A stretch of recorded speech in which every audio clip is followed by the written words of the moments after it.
ಎಲ್ರಿಗೂ ನಮಸ್ಕಾರ. ಸೊ ಈ ವಿಡಿಯೋಲಿ ನಾನು ಅಲ್ಯೂಮಿನಿಯಂ ಬಬಲ್ ಶೀಟ್ ತಂದಿದ್ನಲ್ಲ, ಸೊ ಅದ್ರ ಸ್ವಲ್ಪ ವಿಚಾರಗಳು ಹೇಳ್ತೀನಿ ಏನೇನಕ್ಕೆ ಅಂತ. ಸೊ ನಾನು ತಂದಿದ್ದು 8mm. ಸೊ ನಿಮ್ಗೆ ಗೊತ್ತಿರೋ ಹಂಗೆ. ಸೊ ಅದರಲ್ಲಿ 4mm ಕೂಡ ಬರುತ್ತೆ, ಆಮೇಲೆ 10mm ಕೂಡ ಬರುತ್ತೆ, ಆಮೇಲೆ 12mm ಕೂಡ ಬರುತ್ತೆ. ಸೊ ಯಾರು ಮ್ಯಾನುಫ್ಯಾಕ್ಚರ್ ಇರ್ತಾರೆ ಅಂದ್ರೆ ದೊಡ್ಡದಾಗಿ ಮ್ಯಾನುಫ್ಯಾಕ್ಚರ್ ಮಾಡ್ತಾರಲ್ಲ, ಅವ್ರ ಹತ್ರ 10mm ಸಿಗುತ್ತೆ.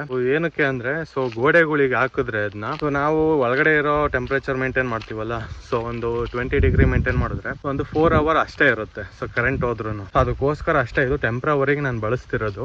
ಸೊ ಇದ್ರ ಸ್ಕ್ವೇರ್ ಫೀಟ್ ಬಂದ್ಬಿಟ್ಟು mm ಮೇಲೆ ಡಿಸೈಡ್ ಆಗುತ್ತೆ. ಸೊ ನೀವು 4mm ತಗೊಂಡ್ರೆ ಕಡಿಮೆ ಆಗುತ್ತೆ, 8mm ತಗೊಂಡ್ರೆ ಸ್ವಲ್ಪ ಮೀಡಿಯಂ ಲೆವೆಲ್ ಅಲ್ಲಿ ಇರುತ್ತೆ. ಸೊ 12mm ತಗೊಂಡ್ರೆ ಒಂಚೂರು ಜಾಸ್ತಿ ಇರುತ್ತೆ. ಸೊ ಇದು ಹೆಂಗೆ ಅಂದ್ರೆ ಒಂದು 7 rupees ಇಂದ ಹಿಡಿದು 14-20 ಇಲ್ಲಿವರೆಗೂ ಹೋಗುತ್ತೆ ಸ್ಕ್ವೇರ್ ಫೀಟ್ ಹೇಳ್ತಿರೋದು.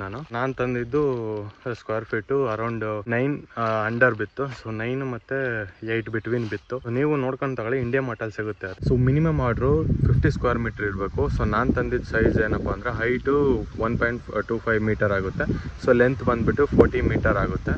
ಸೊ ಇದು ಒಂದು ರೋಲು ನಾನು 2 ತಂದಿದ್ದೀನಿ. ಸೊ ಇದಿಷ್ಟು ಇವತ್ತಿನ ವಿಡಿಯೋ. ಸೊ ಮುಂದಿನ ವಿಡಿಯೋ ಸಿಗುವ.